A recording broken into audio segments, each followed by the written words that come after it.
इससे पूर्व के लेक्चर में हमने चित्रण के तत्व, रेखा और रूप के बारे में विस्तार से चर्चा की।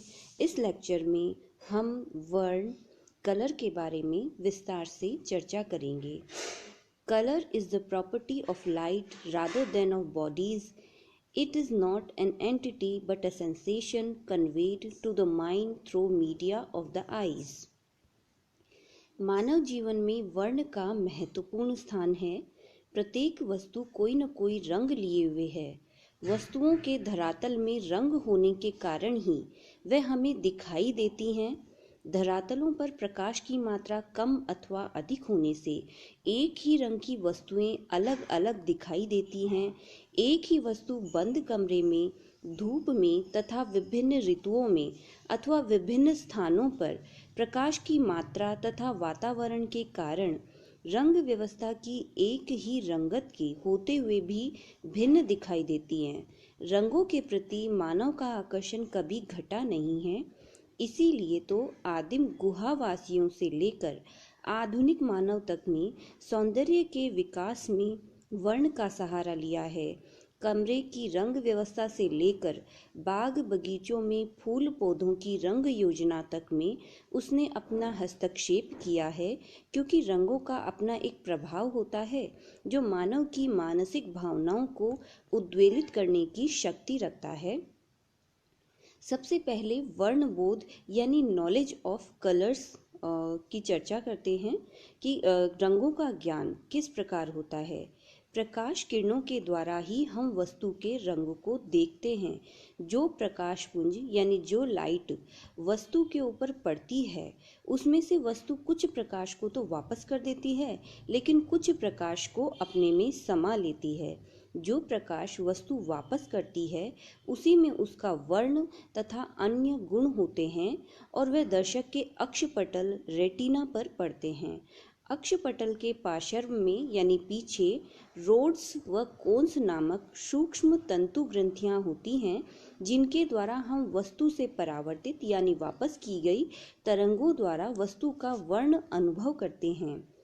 काले व सफ़ेद की दृश्यानुभूति रोड्स के द्वारा तथा रंगतों पीत, लाल, नील आदि की अनुभूति कोन्स के द्वारा मस्तिष्क को होती है। यानी काला और सफ़ेद रंग तो हमें रोड्स के द्वारा दिखाई देता है, और जो रंगतें हैं लाल, पीली और नीली, ये कोन्स के द्वारा मस्तिष्क को दिखाई देती हैं। लाल व हरा रंग कोन्स के एक सेट द्वारा और पीला व नीला दूसरे सेट द्वारा दिखता है। इसी से लाल तथा हरा साथ साथ देखने में अथवा पीला तथा नीला साथ साथ देखने में आंखें शीघ्र थकती नहीं हैं, और जो मिश्रित वर्ण होते हैं यानी मिले हुए रंग होते हैं, उनकी अनुभूति इन दोनों सेटों के द्वारा ही साथ साथ होती हैं। वर्ण की परिभाषा। वर्ण प्रकाश का गुण है, कोई स्थूल वस्तु नहीं। इसका कोई स्वतंत्र अस्तित्व नहीं है, बल्कि अक्षपटल द्वारा मस्तिष्क पर पड़ने वाला एक प्रभाव है। जैसा कि पूर्व में बताया गया है, colour is the property of light rather than of bodies. It is not an entity but a sensation conveyed to the mind through media of the eyes. रंग के 3 प्रधान गुण माने गए हैं। सबसे पहला है रंगत, यू। यह रंग की प्रकृति होती है, जैसे पीलापन, लालपन, नीलापन। यह वर्ण का वह गुण माना जाता है जिसकी सहायता से नीले, पीले और लाल के मध्य अंतर को दर्शक जान पाता है। दूसरा है वैल्यू, मान। यह रंगत के हल्के गहरेपन का द्योतक है। शेड, टिंट और टोन, जैसे गहरा लाल तथा हल्का लाल। यदि किसी रंगत में सफ़ेद रंग मिला दिया जाए तो उस रंग का मान बढ़ जाता है, और यदि काले के द्वारा मिश्रित किया जाए तब उसका मान कम हो जाएगा। इस प्रकार काले और सफ़ेद की मात्रा किसी एक रंग में मिलाकर एक ही रंग के विभिन्न मान प्राप्त किए जा सकते हैं। सफ़ेद की ओर ले जाने से मान बढ़ जाता है तथा काले की ओर ले जाने से मान घट जाता है। यह प्रभाव तान के अनुरूप होता है। यहाँ यह बात विशेष जानने योग्य है कि तान के गहरे होने से मान घटता है और उसके हल्के होने से बढ़ता है। सघनता, क्रोमा और इंटेंसिटी और सैचुरेशन, यह रंग की शुद्धता का परिचायक होता है। रंग में भूरापन अथवा धूमिलता, ग्रेनेस मिलती है, यह सघनता के द्वारा जाना जा सकता है। जितना तीव्र अथवा प्रखर रंग होगा उसमें उतनी ही सघनता अथवा शुद्धता होगी। किसी भी वर्ण में तटस्थ अथवा उदासीन धूमिल रंग, mixture of black and white, natural grey मिला देने से हम उसकी सघनता कम कर सकते हैं। इस प्रकार रंग में 3 प्रधान गुण होते हैं। यदि हम कहें तीव्र हल्का लाल, तब यहाँ तीव्र शब्द उसकी सघनता का और हल्का उसके मान का व लाल उसकी रंगत का सूचक होता है। वर्ण भेद, क्लासिफिकेशन ऑफ कलर्स। वर्ण की शुद्धता तथा परस्पर मिश्रण के आधार पर वर्ण के कितने ही भेद किए जा सकते हैं। हमारे प्राचीन शिल्प शास्त्रों में इस विषय पर अनेक उल्लेख मिलते हैं। इनका हम निम्न भेदों के अंतर्गत अध्ययन कर सकते हैं। सबसे पहला है मुख्य वर्ण, प्राइमरी कलर्स। मुख्य वर्ण वे हैं जो किसी मिश्रण के द्वारा प्राप्त नहीं किए जा सकते, यानी जो दो रंगों को मिलाकर नहीं प्राप्त किए जा सकते, ऐसे रंगों को हम मुख्य वर्ण कहते हैं, जिनमें है लाल, नीला तथा पीला। ये वर्ण जो पूर्णतया शुद्ध हैं और इनका अपना अस्तित्व है। ये मुख्य रंगतें पदार्थ की हैं, यानी पिगमेंट हैं। प्रकाश की मुख्य रंगतें पदार्थ की रंगतों से भिन्न होती हैं। प्रकाश की हरी, लाल तथा बैंगनी प्रमुख रंगतें मानी गई हैं। यदि इन तीनों मुख्य रंगतों को मिला दिया जाए तो ये सफ़ेद प्रकाश में परिवर्तित हो जाएंगी। ठीक इसके विपरीत पदार्थ की रंगतों को मिलाने से रंगीन धूमिल रंग, कलर्ड ग्रे बनेगा। मनोवैज्ञानिक 4 मुख्य रंगतें लाल, हरा, पीला तथा नीला मानते हैं। इन रंगतों का संबंध क्योंकि हमारी दृष्टि तंतुओं से है। जर्मन वैज्ञानिक प्रोफेसर ओस्टवाल्ड ने इन्हीं 4 रंगतों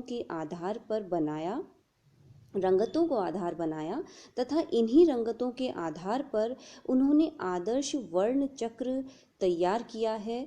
4 द्वितीय रंगतें लेकर अपने वर्ण चक्र में उन्होंने 8 रंगतों को प्रस्तुत किया है, लेकिन प्रायः सभी कार्यरत कलाकारों ने त्रिवर्ण चक्र को ही अपने उद्देश्य में ठीक माना है।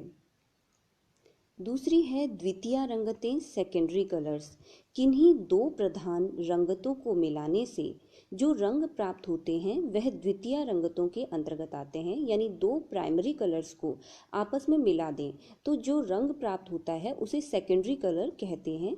जैसे लाल और नीले को मिलाने से बैंगनी प्राप्त होता है, लाल और पीले को मिलाने से नारंगी प्राप्त होता है, नीले और पीले को मिलाने से हरा रंग प्राप्त होता है।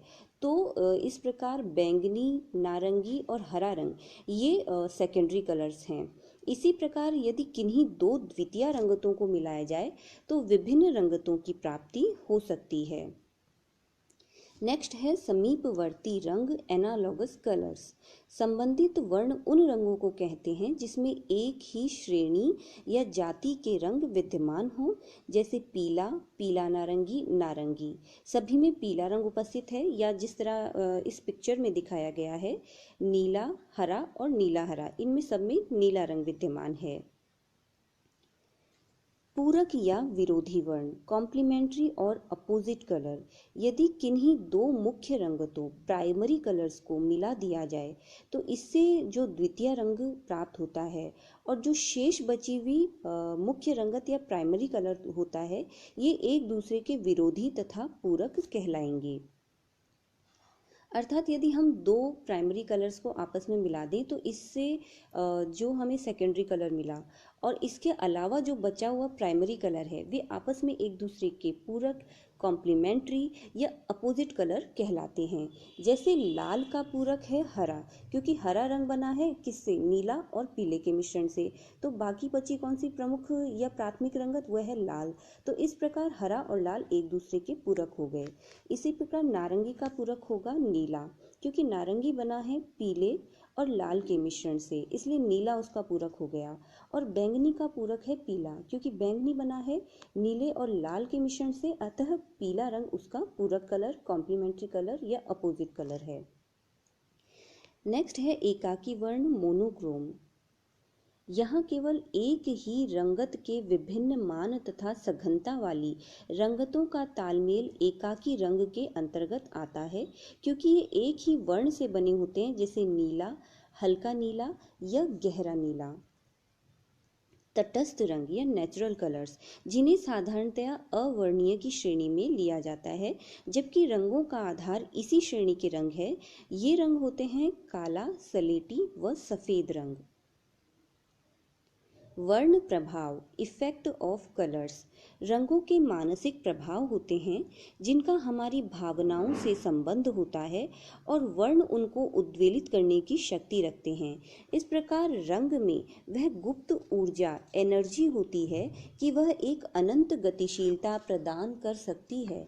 अतः किसी भी चित्र में रंग भरते समय वर्ण के इन प्रतीकात्मक मूल्यों का भी ध्यान रखना चाहिए। वर्ण के इन्हीं प्रभावों के कारण साधारणतया वर्ण को दो भागों में, उष्ण यानी कि वार्म और शीतल यानी कि कूल रंगों के बीच बांटते हैं। जिन रंगों की तरंग गति बहुत अधिक होती है और जो सूर्य तथा आग के रंगों के समीप होते हैं तथा जिनको बहुत देर तक देखने से नेत्रों को कठिनाई अनुभव होने लगे, वे उष्ण वर्ण या वार्म कलर्स की श्रेणी में आते हैं, जैसे पीला, नारंगी, लाल। ये रंग गर्म रंग हैं या उष्ण रंग हैं। इसके विपरीत जिन वर्णों का संबंध प्रकृति की हरियाली, पर्वतों, बर्फ, जल और आकाश आदि से है, उनका प्रभाव शीतलता प्रदान करता है तथा उनसे नेत्र देर तक आनंद प्राप्त कर सकते हैं। वे शीतल रंगों की श्रेणी में आते हैं, जैसे नीला, हरा, पीत हरा आदि। अपने इन्हीं प्रभावों के कारण जो उष्ण रंग वार्म कलर्स होते हैं वे अग्रगामी एडवांसिंग होते हैं तथा शीतल रंग पृष्ठगामी रिसेंडिंग प्रतीत होते हैं। यह वास्तव में उनकी तरंग गति के कारण होता है। बाल्यावस्था से ही रंगों के प्रति रुचि तथा आकर्षण होने से मानव पर वस्तुगत तथा मनोवैज्ञानिक प्रभाव होने लगते हैं। साधारणतः रंगों के प्रभाव निम्न प्रकार के होते हैं।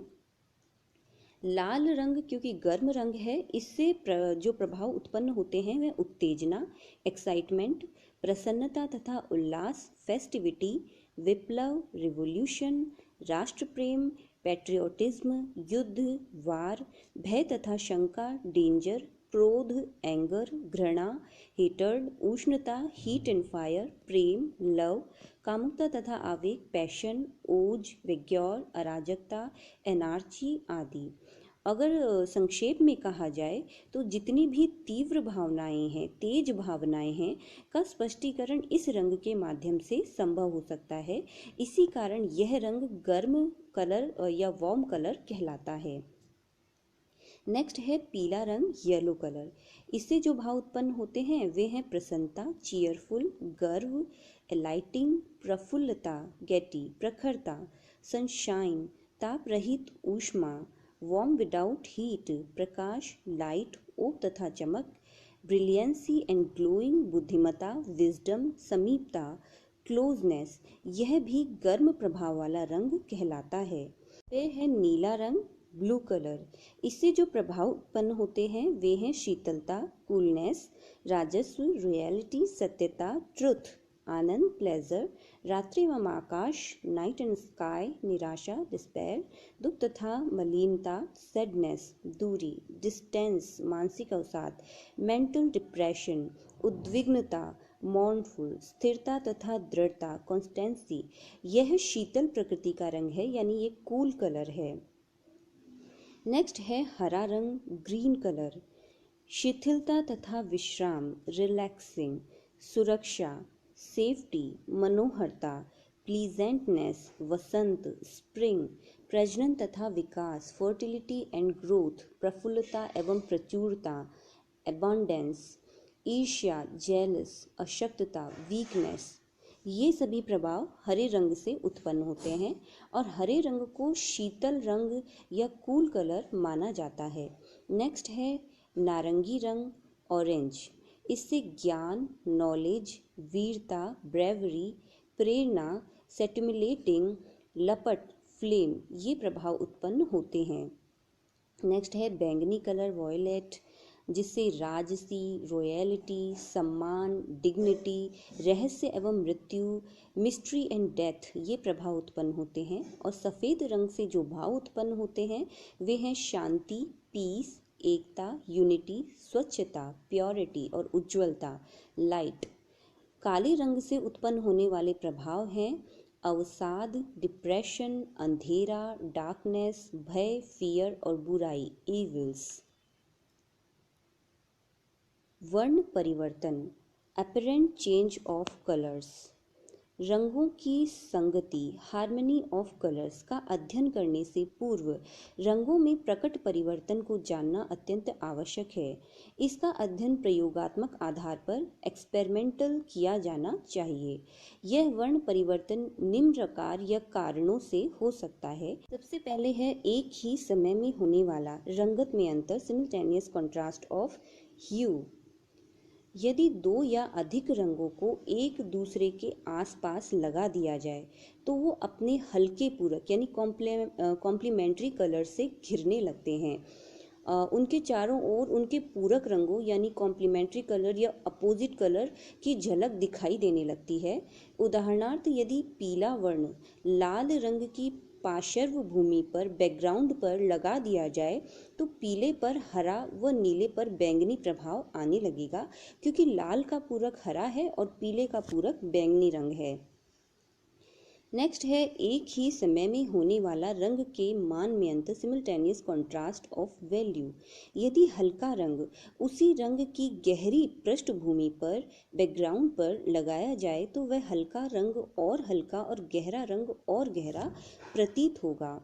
तीसरा है एक ही समय में होने वाला सघनता में अंतर, सिमिल्टेनियस कॉन्ट्रास्ट ऑफ क्रोमा। यदि हम कम सघनता वाले यानी कम शुद्धता वाले रंग को उस रंग के अधिक सघनता वाली पृष्ठभूमि पर बैकग्राउंड पर रखें तो दोनों ही अपनी अधिक चमक लिए होंगे, जैसा हल्का धूमिल नीला रंग धूमिल नीली पृष्ठभूमि पर लगाने पर। फोर्थ है प्रसारित प्रभाव, स्प्रेडिंग इफेक्ट।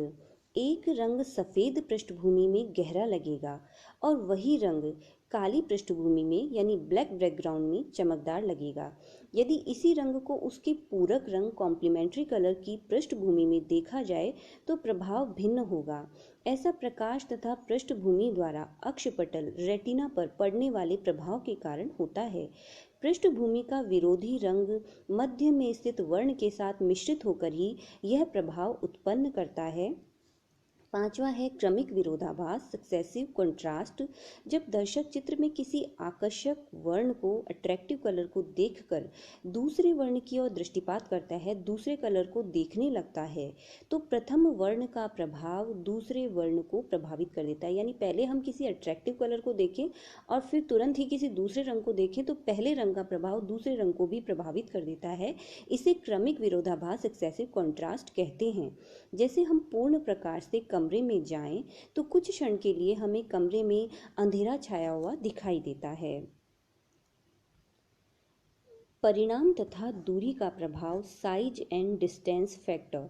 कोई वर्ण संयोजन जो छोटे परिणाम में अच्छा लग रहा है, बड़ा होने पर उसका सीमित प्रभाव हो सकता है। यानी कोई जो कलर स्कीम है हमें छोटे आकार में अच्छी दिखाई दे रही है, लेकिन अगर उसी को हम बड़ा कर दें तो वह उसका प्रभाव कम भी हो सकता है, क्योंकि वर्ण का उसके आकार के परिणाम के साथ घनिष्ठ संबंध होता है। इसी प्रकार एक रंग संयोजन, एक कलर स्कीम यदि हमें नज़दीक से अच्छी लग रही है तो दूर से देखने पर उसका प्रभाव कम भी हो सकता है या वह और भी ज़्यादा अधिक प्रभावशाली लग सकती है। नेक्स्ट है पोत प्रभाव, टेक्सचरल इफेक्ट। यदि हम एक ही रंग को खुरदरी, चिकनी, सपाट तथा सोखने वाली सतहों पर लगाएं तो हम उस रंग की अनुभूति धरातलीय प्रभाव के कारण भिन्न भिन्न होगी। इसी प्रकार यदि एक ही रंग का प्रयोग एक ही धरातल पर भिन्न भिन्न पोत, भिन्न भिन्न टेक्सचर में किया जाए तो एक ही सतह पर विभिन्न प्रभावों का निर्माण होगा। वर्ण प्रतिस्थापन के सिद्धांत, principles of introducing colours in a painting. रंगों का चित्र में प्रतिस्थापन या चित्र में प्रवेश शरीर में आत्मा के समान होता है। यह चित्र का बहुत ही मुख्य पक्ष है। हम वर्ण प्रतिस्थापन प्रक्रिया में निम्न संभावनाओं का प्रयोग कर सकते हैं। सबसे पहला है पुनरावृत्ति, रिपीटेशन। एक ही रंग का चित्र भूमि पर आवृत्ति के द्वारा बार बार प्रयोग करने पर एक प्रवाह आता है। दूसरा है परिवर्तन, अल्टरेशन। किसी भी रंग में सफ़ेद, काले, धूमिल तथा अन्य कोई रंग आदि के मिश्रण से रंगीय एक रस्ता से छुटकारा पाकर चित्र में वर्ण का प्रयोग कर सकते हैं। नेक्स्ट है श्रेणी विभाजन, ग्रेडेशन। वर्ण का विभिन्न उपायों द्वारा श्रेणी विभाजन, ग्रेडेशन करके एक संगति में लाना ही इस प्रक्रिया का उद्देश्य है। नेक्स्ट है संगति, हार्मोनी। वर्णों का पारस्परिक संबंध होता है, अतः उचित तालमेल करना संगति के अंतर्गत आता है। नेक्स्ट है विरोधाभास, कंट्रास्ट। रंगों के विरोधी गुण के आधार पर ही चित्रभूमि पर जो प्रबल सक्रियता उत्पन्न होती है, क्रिएटिवनेस उत्पन्न होता है, यह विरोधाभास कहलाता है। रंगत तान तथा सघनता के विरोधी स्वभाव, रंगों की उष्णता तथा शीतलता, पूरक रंगों का विरोध, परिणाम, आकार, दूरी, धरातलीय विरोधाभास आदि के आधार पर इस प्रक्रिया का प्रयोग हो सकता है। नेक्स्ट है सहयोग, यूनिटी। एक वर्ण को प्रमुख तथा दूसरे को अप्रधान रखकर, यानी एक को आप मेन कर दें और दूसरे को उतना प्रमुख न रखें, तो इससे चित्र में एक प्रकार का सहयोग, यूनिटी उत्पन्न हो जाती है। नेक्स्ट है संतुलन, बैलेंस। वर्ण का विभाजन चित्र भूमि पर ऐसा हो कि दृष्टि को चित्र असंतुलित न दिखाई दे, उसमें एक प्रकार का बैलेंस दिखाई दे। अब हम रंग योजना या वर्ण नियोजन के बारे में चर्चा करेंगे। वर्ण नियोजन की निम्न प्रक्रियाएं हो सकती हैं। सबसे पहले है वर्ण शून्यता, एक्रोमेटिक। इस प्रकार के कलर स्कीम में हम केवल सफ़ेद और काले रंग का ही प्रयोग करते हैं, इसे हम एक्रोमेटिक कहते हैं। दूसरा है एक वर्णीय या मोनोक्रोमैटिक। इसमें किसी एक रंगत में श्वेत तथा श्याम के मिश्रण से प्राप्त विभिन्न तान का प्रयोग चित्र में करना एक वर्णीय पद्धति के अंतर्गत आता है। यानी एक वर्णीय रंग योजना में या मोनोक्रोमैटिक कलर स्कीम में हम केवल एक ही रंग का प्रयोग करते हैं, बस उसमें काला या सफ़ेद रंग मिलाकर उसके विभिन्न टोन्स बना लेते हैं और उन टोन्स का ही प्रयोग हम अपने चित्र में करते हैं। यहाँ केवल एक ही रंगत का प्रयोग किया जाता है, एक ही कलर का प्रयोग किया जाता है। नेक्स्ट है प्रखर तथा मंद वर्ण नियोजन, हाई और लो की कलर स्कीम। इसके अंतर्गत रंगतों की हल्की तान का चुनाव किया जाता है, यानी लाइट टोन वाली रंगों का चुनाव किया जाता है। अधिक मान वाली रंगतों का प्रयोग इसमें नहीं किया जाता है। नेक्स्ट है बहुवर्णीय नियोजन, पॉलीक्रोमैटिक। इस पद्धति में विभिन्न रंगतों का प्रयोग किया जा सकता है। इसमें हम कितनी भी रंगों का प्रयोग कर सकते हैं, लेकिन यह कलाकार की निपुणता पर, उसके एक्सपीरियंस के ऊपर ही निर्भर करता है कि वह किस तरह से और कितने रंगों का प्रयोग करे, और इसी के आधार पर वह सफल हो सकता है। नेक्स्ट है समीपस्थ वर्ण नियोजन, एनालॉगस और रिलेटेड हार्मनी। वर्ण चक्र, कलर व्हील में जो रंगतें पास पास होती हैं, एक ही परिवार की होती हैं, एक ही कलर फैमिली की होती हैं, उनका चयन इस वर्ण संगति के अंतर्गत होता है। जैसे पीला, नारंगी और लाल। पीला, नारंगी और लाल क्योंकि पास पास की रंगतें हैं, एक ही कलर फैमिली की हैं, एक जैसी हैं, तो इस तरह के अगर कलर स्कीम का प्रयोग किया जाए तो इसे एनालॉगस और रिलेटेड हार्मनी कहा जाता है। नेक्स्ट है पूरक रंग, कॉम्प्लीमेंट्री कलर्स। वर्ण चक्र, कलर व्हील में जो रंग एक दूसरे के आमने सामने पड़ते हैं वे पूरक रंग कहलाते हैं। और पूरक रंग के बारे में हम आपको पहले भी बता चुके हैं कि दो अगर प्राइमरी कलर्स को मिलाया जाए तो जो सेकेंडरी कलर बनता है वो शेष बची हुई प्राइमरी कलर का पूरक होता है, कॉम्प्लीमेंट्री होता है या अपोजिट कलर होता है। ऐसे रंगों का चयन यदि हम अपनी रंग योजना में करते हैं तो उसे कॉम्प्लीमेंट्री कलर स्कीम कहा जाता है, जैसे लाल और हरा, पीला तथा बैंगनी। लेकिन यदि ये पूरक रंग एक ही मान तथा सघनता के हैं तो वर्ण विसंगति उत्पन्न हो जाएगी। पूरक रंग योजना एक से अधिक पूरक रंगों की भी हो सकती है। नेक्स्ट है समीपस्थ पूरक वर्ण नियोजन, एडजेसेंट कॉम्प्लीमेंट्री कलर स्कीम। इसके अंतर्गत कोई भी एक पूरक युगल यानी कॉम्प्लीमेंट्री कलर्स तथा पूरक के दाएं व बाईं ओर के समीप वाला, राइट और लेफ्ट के नज़दीक वाला कोई भी एक रंग आ जाता है, जैसे लाल तथा हरा और पीला, या फिर नीला, बैंगनी तथा नारंगी में से एक। नेक्स्ट है खंडीय पूरक वर्ण नियोजन, स्प्लिट कॉम्प्लीमेंट्री। इसके अंतर्गत कोई भी एक वर्ण, कोई भी एक कलर और उसके पूरक वर्ण कॉम्प्लीमेंट्री कलर के दाईं ओर वाले दोनों रंग आते हैं, जैसे पीला, लाल बैंगनी तथा नीला बैंगनी। नेक्स्ट है त्रयी। यदि हम अपने वर्ण चक्र पर कलर व्हील पर कोई समत्रिबाहु त्रिभुज, इक्विलैटरल ट्रायंगल चक्र के केंद्र बिंदु से घुमाएं, उसके सेंटर पर घुमाएं, तो तीनों कोणों को स्पर्श करने वाले रंग इस कलर स्कीम के अंतर्गत आते हैं, जैसे या तो तीनों प्राइमरी कलर्स और तीनों सेकेंडरी कलर्स इस कलर स्कीम के अंतर्गत आते हैं। इस लेक्चर में हमने चित्रण के तत्व, वर्ण, कलर के बारे में विस्तार से चर्चा की। नेक्स्ट लेक्चर में हम तान और पूत, टोन और टेक्सचर के बारे में विस्तार से चर्चा करेंगे। सो प्लीज़ इस यूट्यूब चैनल को ज़रूर से सब्सक्राइब करें। Thank you.